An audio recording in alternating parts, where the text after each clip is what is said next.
Hi, welcome back to my High Plains Life. I'm Danielle, your host, and today is December 31st, 2020. I thought I would get a final podcast in to ring out the year uh, before 2021 starts. So, welcome. Let's see. It feels like I have a lot and absolutely nothing to talk about today.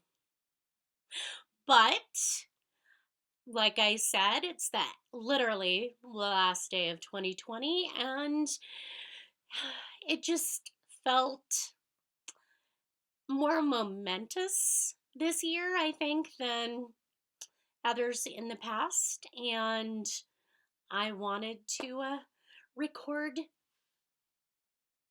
a podcast to put out there and commemorate it a little bit. And let's get started, shall we? Just jump right in. As far as On the Needles goes, I have not done much knitting since October. I don't feel like I've done much knitting in the last 6 months. Um, I have my Swirl East socks that I was making for my niece. And I thought, no, I did not have them cast off last time. So I made them shorties. I did about 15 or 16 rounds of ribbing at the top and cast off. And I had decided to do an afterthought heel, and so I did pick up. Look, in both of them. Yay. Um, I have not cut this one yet, though. I did pick up for both the heels and went to find the purple yarn that I wanted to use for the heels. Nowhere to be found. I know I have it. So apparently in all my organizing, I need to do a little review of my yarn storage system so that I can find the yarn and finish these off before she outgrows them. By the time they're finished, they'll probably go to the next niece in line whose feet they will fit, hopefully. Oh, so again, don't feel like I've gotten very far on that. I have, looking for my project bag, worked a little. See my little tree? I thought I finished that last time. On my blueberry waffle socks for Brian, maybe. Cuff, heel. I used the heel from the blueberry waffle socks pattern, which is just a heel flap and gusset with a eye of partridge, I think, heel. Started down the foot and decided I should probably have Brian try them on. They do not fit over Mr. High Plains Life heel. Even with a 72 stitch count around sock on 1.5 US, which is a 2.5 millimeter needle. Big feet. So switching that up, I think it actually might fit his dad. So these might be for my father-in-law. And again, I've just got one almost done to the toe. Not very much knitting done at all. Oh, so that's, like I said, it's kind of disappointing, but I don't feel like I'm in a knitting slump or that I've lost my mojo. Just that my making my making mojo has been turned in different directions recently. So that's okay. This is my Walk on the Moon shawl. Ah, I think I just started color 3 at the time, and I was right there. So since October, as I flip you all off, since October, I've gotten two, 2.5, 3 inches done. That's it. My rows are getting pretty long. I've enjoyed the texture. Let's see what light I'm getting of the last couple sections.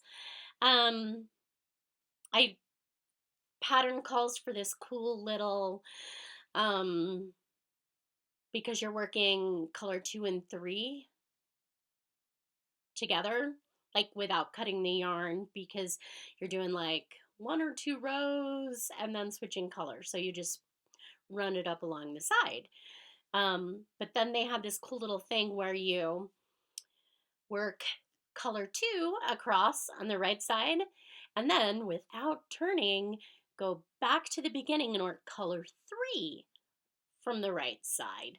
And I was like, ooh, stuff like that keeps it interesting and fun to knit. And it looks cool too because it gives you a really thin little stripe in there. My lighting.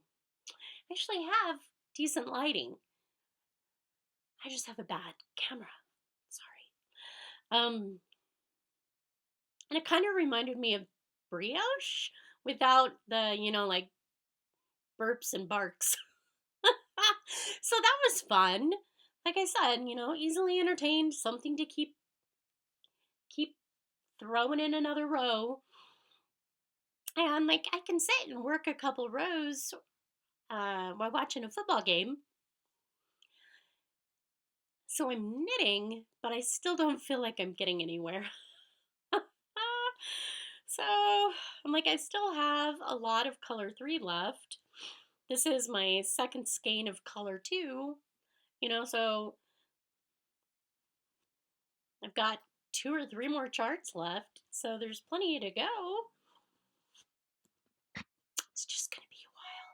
There is also plenty of dog hair knit in. Yeah, because Willow insists on helping me knit, and that involves her laying on my lap. And she can't, like if I'm not giving her attention and petting her while she's on my lap, she harumphs and groans. So I pet her, and then the hair flies, and then it gets knit into my shawl. So I have not stocked anything. I take that back. I did stock a couple Advent mini skein patterns. I was hoping to get an Advent mini skein swap with my local knit group going, but I brought it up too late. People didn't have enough time, etc.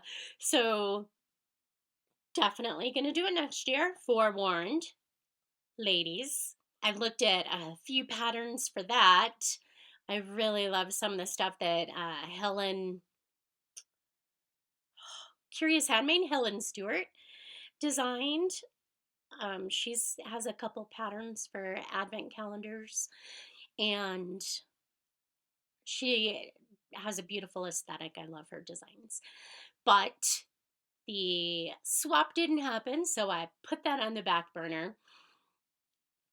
I did get Christmas money from family, so I took that and went to my local LYS and bought, well, I didn't go, I phoned them, and purchased a gift card. They had a special where for for every $50 you spent, you got an extra 10.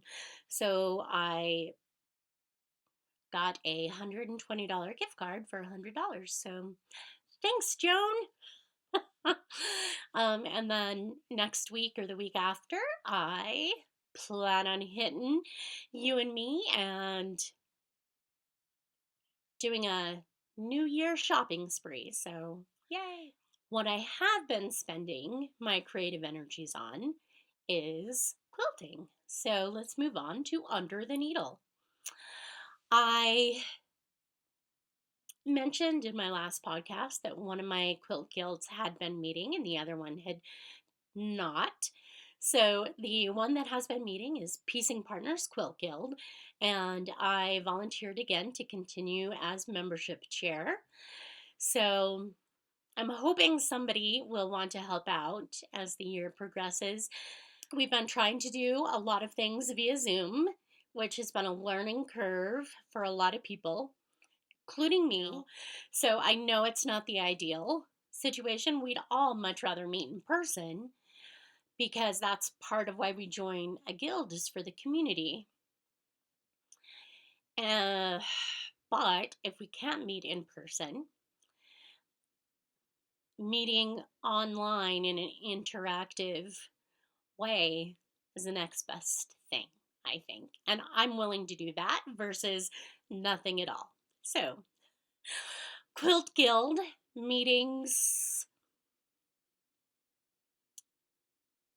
continued, but now Colorado has this additional restrictions, and they just found the new strain that popped up in the UK here in Colorado. Yay.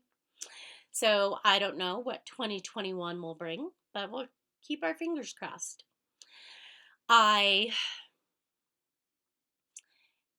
have been continuing with my Moda Blockheads 3 project. I have 40 blocks done. There are 3 or 4 more that I got behind on that I think I want to do. I have to make sure that my blocks are even to set. Sorry, my nose itches. So maybe like right now I've got a 5x8. So maybe I do 2 more of the blocks and I can do a 6x7. I don't know. I just have to make sure that I have the right number to square it up for a bed quilt. And I have been posting those on Instagram as I get them finished. So hopefully you're following along and have seen them. And additionally, I have a continuing project, I guess, of hand piecing. I can't even talk. Of hand piecing hexies.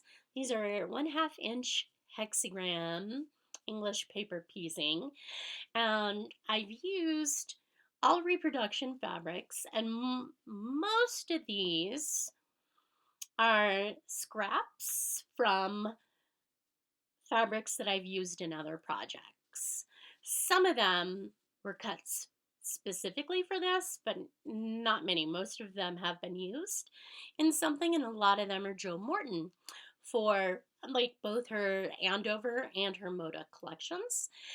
So, been working on this for a while, kind of like years, ongoing project, but I've reached a point where I'm at a good square off size.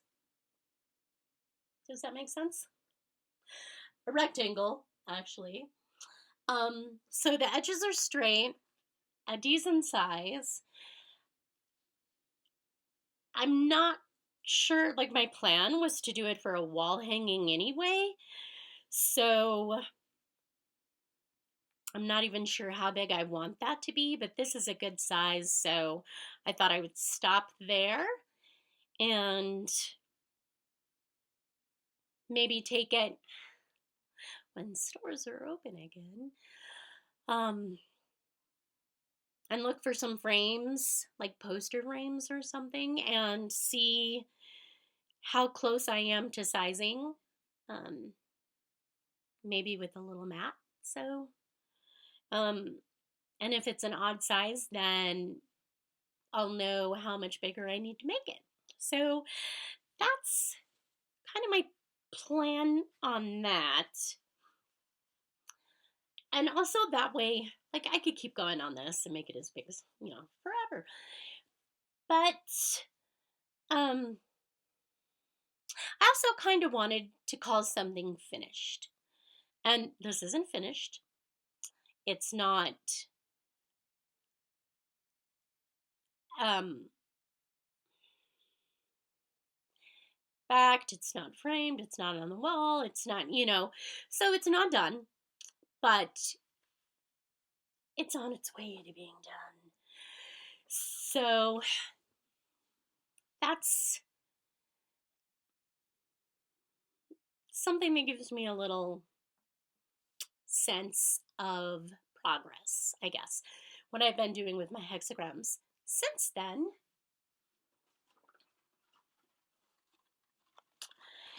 is I've actually been doing like paying attention to what color fabrics I am using. I've just stored them all in here. And I've been making flowers. So kind of, like grandmother's flower garden. Highlighting. So I've got a whole bunch of them. And, I've just gotten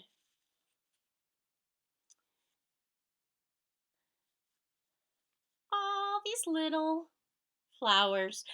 And I don't know if I will use neutral hexagrams for a background or just put these, like, abut them up next to each other because there's enough contrast in the colors. So who knows? But right now I'm having fun just doing little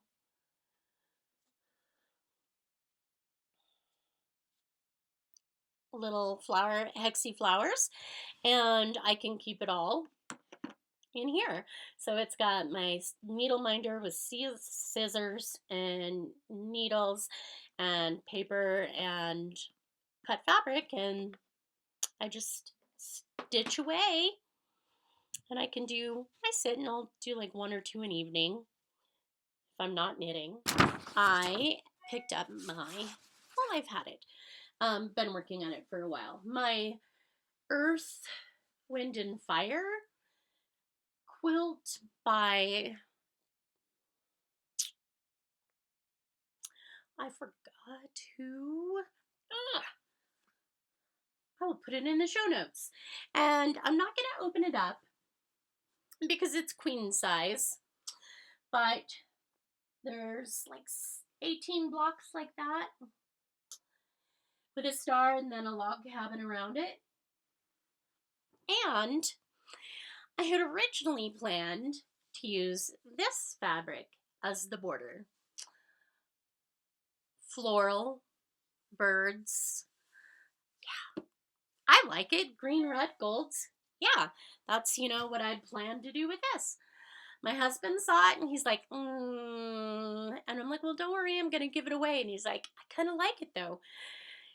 And I'm like, but my points are off because I started this probably 14 years ago. Yeah, maybe 12.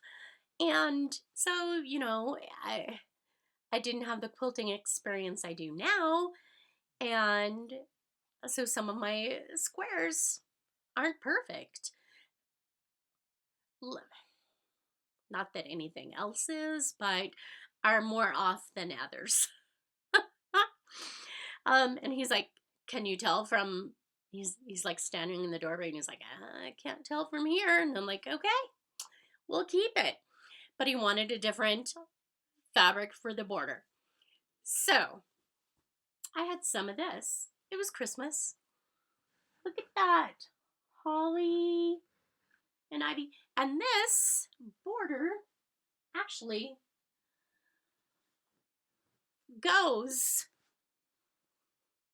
so much better than this does. Can you see how this is more orange than red? It's crazy. So my husband's picked up a few things over the years. This fabric is from 1999. I had a yard in my stash. To do a 6-inch border, I needed 1 7/8 yards. So I got on Etsy, not expecting anything. Holy crap. There were 3 or 4 people who were selling yardages of this. 1999. The collection came out. So I bought another yard on Etsy. And fabric looked perfect, matched exactly. Cut it, put the borders on.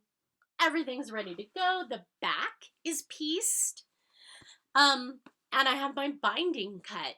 So I am ready to pick a long armor, decide on a quilt pattern. I am not sure what I want to do, and that's something that I'm hoping to discuss with the long armor. And I will pay to get it quilted because I want it finished. So that is my plan. And that will be one long-term UFO finished. So one of the podcasts I listen to is All People Quilt by It's American Patchwork and Quilting, but I don't know, they couldn't get that website or something, so they have allpeoplequilt.com. They have a podcast weekly, I think. I listen to it, I love it, I always get inspiration. And every year they do a UFO challenge project, and I have not done it before, but this year, 2021, coming up, in hopes of continuing my get it finished kick, I'm participating in the American Patchwork and Quilting UFO Challenge for 2021. So basically, they have this sheet on their website. You can fill it out on your computer or just print it out and fill it out in pencil or whatever. I have 12 whips, 12 long-term whips.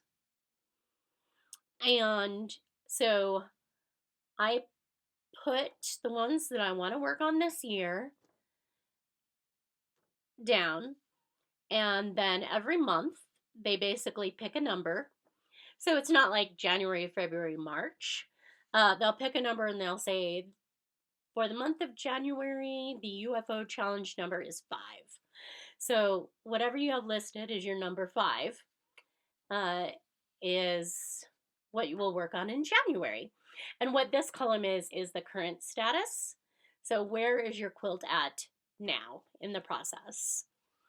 And the goal is to get as much of it done, and what is the status at the end of the month? Hopefully it's finished, but if not, did you make significant progress on it? Yes, hopefully, and hopefully that'll inspire you to continue with, what is the word? The impetus to continue? Sure. I don't talk to anybody anymore, so my vocab has significantly disappeared. Yeah.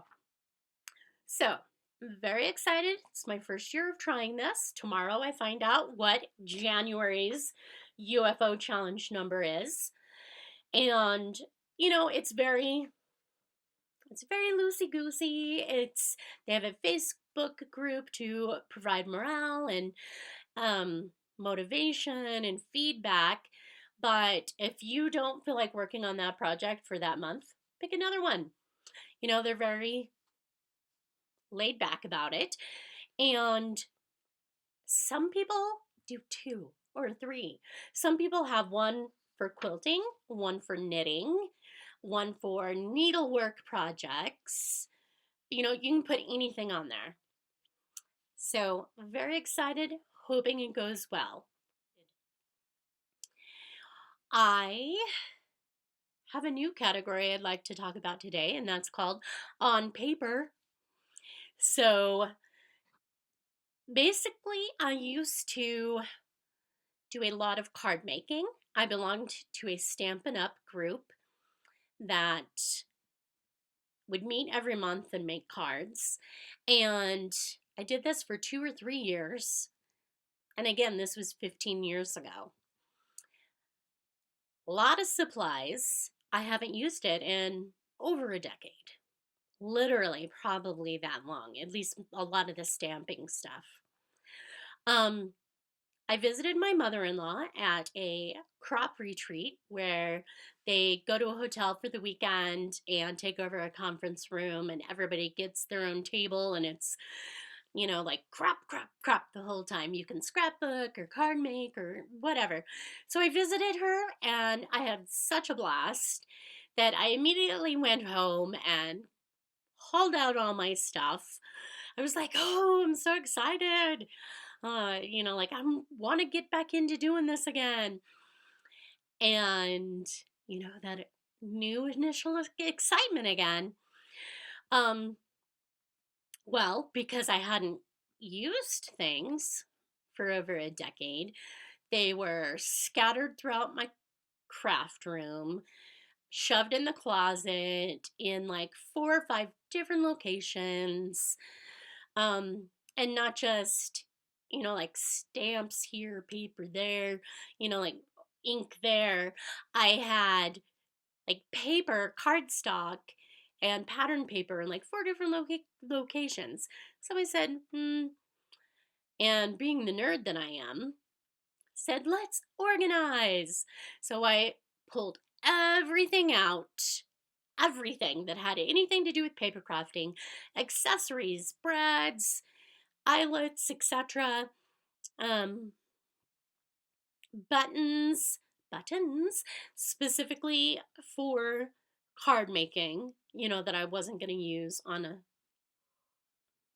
fabric material clothing. Willow's helping me out today as she stretches and groans. That's what she thinks.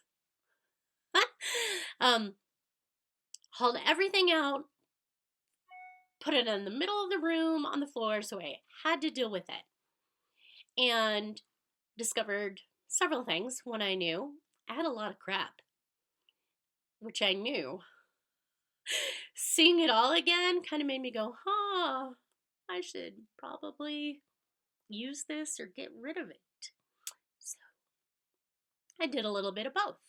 I went through everything. I purged stuff that I knew I would absolutely not use, never use. I purged some blank scrapbooks. She's dreaming. I can see 5 empty ones from where I'm sitting that are on my shelves right now. And, I have some full ones, some that are halfway done, but I have plenty of blank ones to use. So I took the ones that weren't my favorites, purged, put all my cardstock together, put all my 8.5 by 11-inch papers together, all my 12-inch papers together. That's a pain in the butt, and from now on, I'm only going to do one size, but frankly, I don't need to purchase any more paper, ever.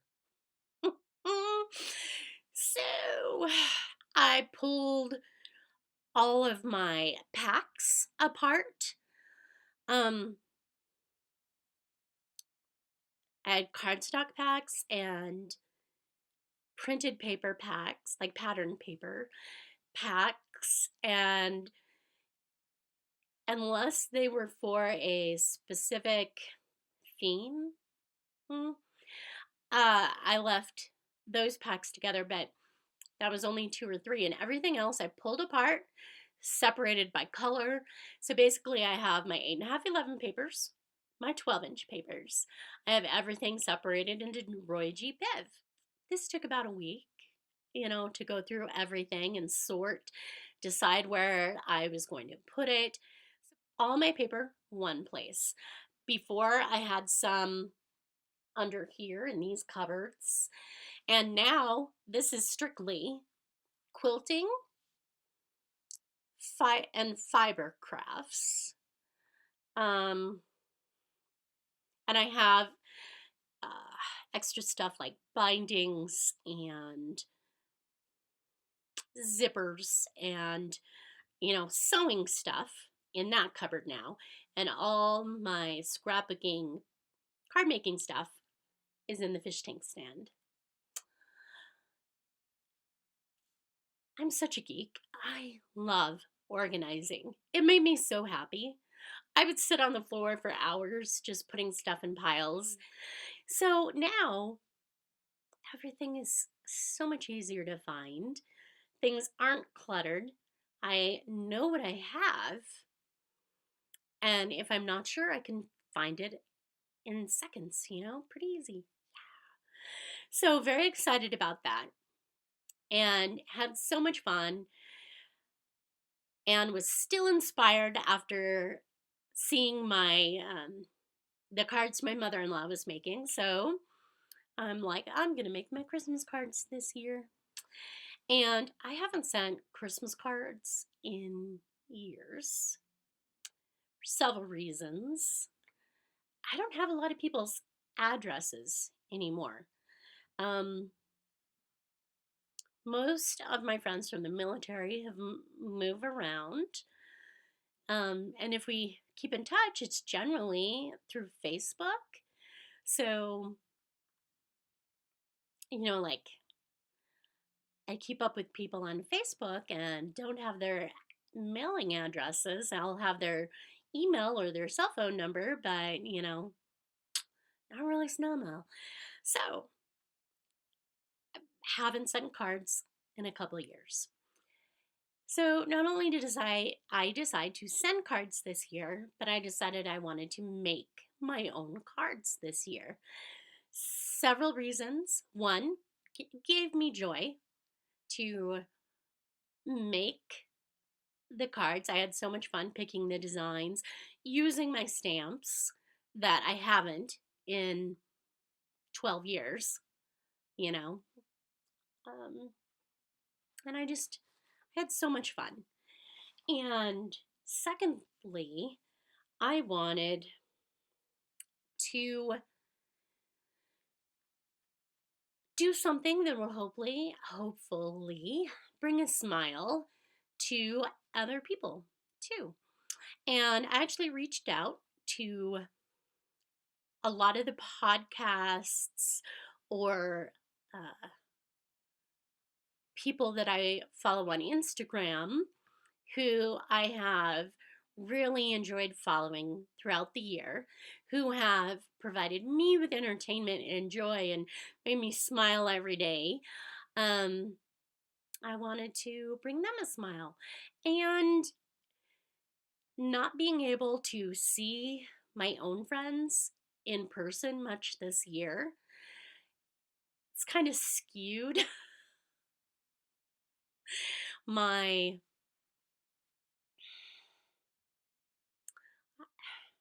I don't know how to say this, but not being able to see my real in people friends much this year has made me feel like the people that I watch on Instagram stories are closer friends to me than they are. They don't have a clue who I am. They don't know. I'm, like a plus heart on their account, just another blip in their, like 5,000 followers. So, but because I see them doing chores every day or their projects they've been knitting, like I feel invested in their lives, and they have become more real to me, I guess. Their lives have been more real to me this year than that of a lot of my true in-person local friends. I'm not explaining this well, but that's kind of how I feel.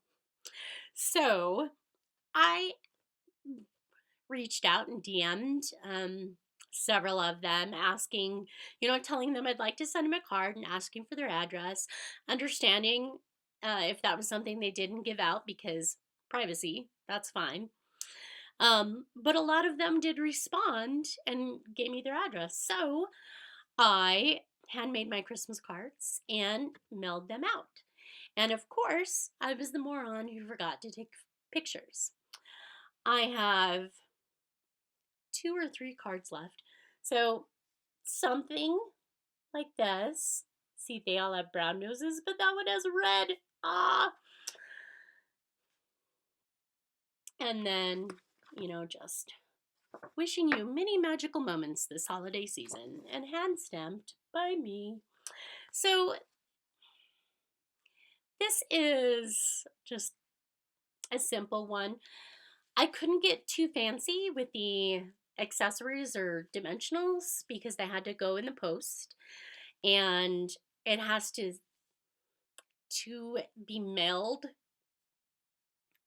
regular letter mail. It has to fit uh, under 1/4 of an inch. Otherwise, it's bulky and you have to pay extra. So, just kept them simple but fun. And I did like 5 or 6 different patterns and designs and switched up the colors and had a lot of fun and sent them out. I just had it so much fun doing that. Fun. I had such a blast organizing my paper crafting supplies that I was like, wonder what else I can do. So I pulled out all my knitting stuff. Not quite all of it, just some of the stuff that I knew I hadn't used in a while. So I did have one of those yarn bags, that like folds, and then when you open it, the legs go out and it'll stand open on its own. Your grandma had one. I had a whole bunch of crap in it. So I pulled everything out. I had crap load of straight needles, old Susan Bates ones, and old Bernat ones, some old aluminum ones, and I'm debated getting rid of all of them, but every now and then I need to use one. I also kept, the big, super huge 15, 17, 19-inch needles because every now and then I'll knit a scarf or something or that calls for the big needles. So, kept those, but everything that I had duplicates of, or like similar, same sizes, similar lengths, I got rid of. So I had the sewing bag and a bunch of extra needles and extra scrapbooks, stuff. Threads I knew I would never use. So I got rid of a large thing taking up space in my closet, and it's all now in this and this. So I have all my spindles in here, and they've been in there for a while, but I had all these threads, crochet threads mostly, in that yarn bag too. So now I just put them in here. They hold my spindles up. Isn't that pretty? need to use it again soon. Um,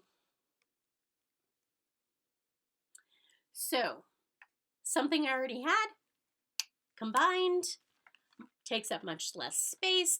This is pretty. It sits on top of my dresser in my craft room. Yay! Organized. Much easier to find because they all stand upright in a smaller, circumference. So before digging through that bag was kind of a nightmare. So much easier. Very excited about it. Yay! Now I just need to go through the rest of my knitting supply. So I'm just kind of on this organizing kick right now, which is bringing me joy, but it also kind of works out that it's the beginning of a new year. Off topic. My Mr. High Plains Life and I are kicking it off with a fancy New Year's Eve dinner. We've ordered from a local restaurant. It is, it's a steakhouse, Chop House Mackenzie's Chop House, locally owned. They had a special New Year's Eve menu. So, salad, entree, dessert for $45. Not bad. Prime rib and 2 sides. So, not bad. We have sparkling wine chilling in the fridge, and we'll probably be in bed by 9. We intend to, kick off the new year, although we will probably be awakened at midnight when the fireworks go off. We have a group called the Add-A-Man because they add a man every year to their group, and they climb Pikes Peak and launch fireworks from the top of the peak every year. Yes, they have allowed women in now. The last 10 years, maybe 15. The fact that it was after the year 2000 before they allowed a woman in. Women aren't dumb enough to go outside on New Year's Eve in the cold and climb a 14,000-foot mountain just to set off fireworks. Yeah, and they hike it. Yeah, there's a road to the top, people. But tradition. Want to say hi?